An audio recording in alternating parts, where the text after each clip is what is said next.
আমার দাবি আমার দাবি আমার দাবি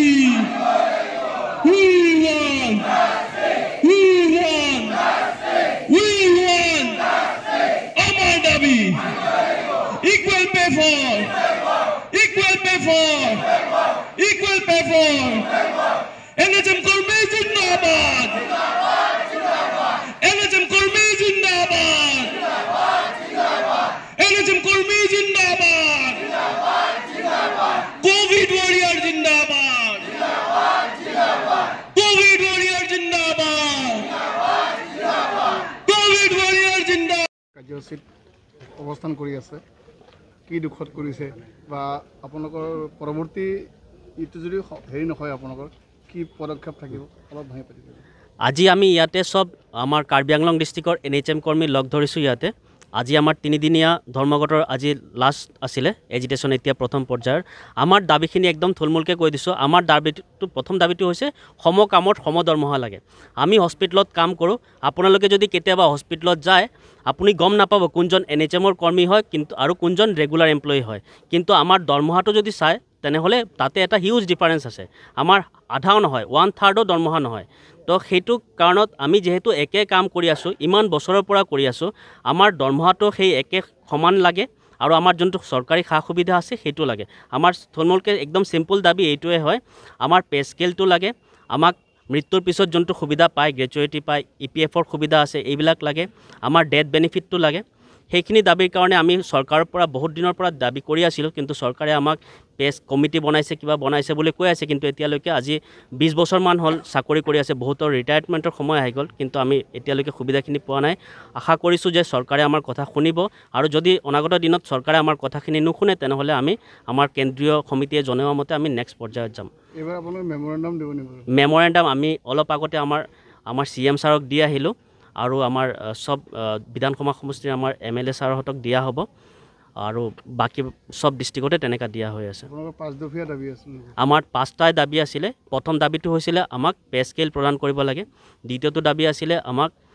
মৃত্যুৰ পিছত যোনটো ফেচিলিটি পায় ডেথ বেনিফিট সেইটো দিব লাগে 3 নম্বৰটো আছিলে আমাক চৰকাৰী চাকৰি যেনেকা বাকি ৰেগুলাৰ পোষ্টত এমপ্লয়মেণ্ট হয় তেনেকা আমাক পৰ্যায়ক্ৰমে আমাৰ NHMৰ পৰা এমপ্লয়খিনি ল'ব লাগে চতুৰ্থ আছিলে আমাক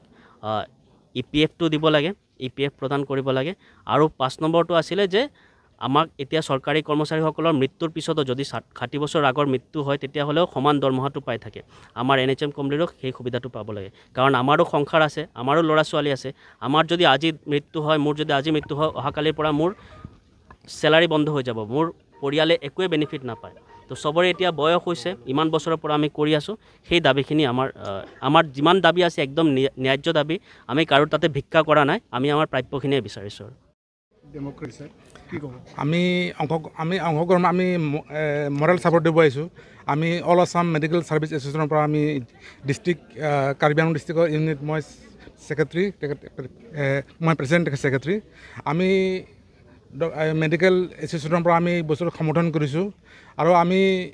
এইটো প্লেটফৰ্মৰ পৰা আপোনালোকৰ যোগেদি অসম চৰকাৰক আহ্বান জনাইছোঁ যে যদি NHM এমপ্লয়ী এছ'চিয়েশ্যনৰ যদি ন্যায্য প্ৰাপ্য যদি সিহঁতে জেনুইন বুলি ভাবে অতি শীঘ্ৰে আলোচনালৈ মাতিব লাগে আৰু সকলোকে যিহেতু আমাৰ চিফ মিনিষ্টাৰ হেমন্ত বিশ্ব শৰ্মা ছাৰে হয়তো সকলোকে ন্যায় দিয়ে সকলোকে যদি ন্যায় সংগত হয় সকলোকে অতি সোনকালে টকত বান্ধি ন্যায় দিব লাগে আমাৰ ফালৰ পৰা এতিয়া আমি ছাপোৰ্ট কৰিছোঁ আজি 3 দিন ধৰি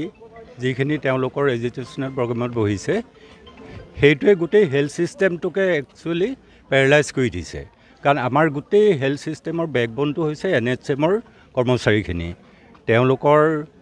এতিয়া OPD IPD পৰা ধৰি ইমিউনাইজেশ্যন বা যিবিলাক ৰিপৰ্টিং ডেইলি যিটো ৰিপৰ্টিং কৰিব লাগে গোটেইখিনিতো তেওঁলোকৰ মানুহখিনিয়ে কৰি আছিলে গতিকে এতিয়া ষ্টেটৰ পৰা ধৰি এভৰি ডিষ্ট্ৰিক্টত সেই কামখিনি বন্ধ হৈ আছে যিকোনো ৰিপৰ্টিং বা এনেকুৱা তেওঁলোকৰ কৰ্মচাৰীখিনি নহ'লে আচলতে হেল্থ ডিপাৰ্টমেণ্টটো নচলে গতিকে আমি ডিষ্ট্ৰিক্টৰ মুৰব্বী হিচাপে আমিও বিচাৰোঁ যে তেওঁলোকৰ ন্যায্য দাবীখিনি সোনকালে সমাধান হওক আৰু তেওঁলোক নিজৰ কামত ঘূৰি আহক তেতিয়াহে আমি হেল্থ ডিপাৰ্টমেণ্টটো ভালকৈ চলাব পাৰিম otherwise it is next to impossible thank U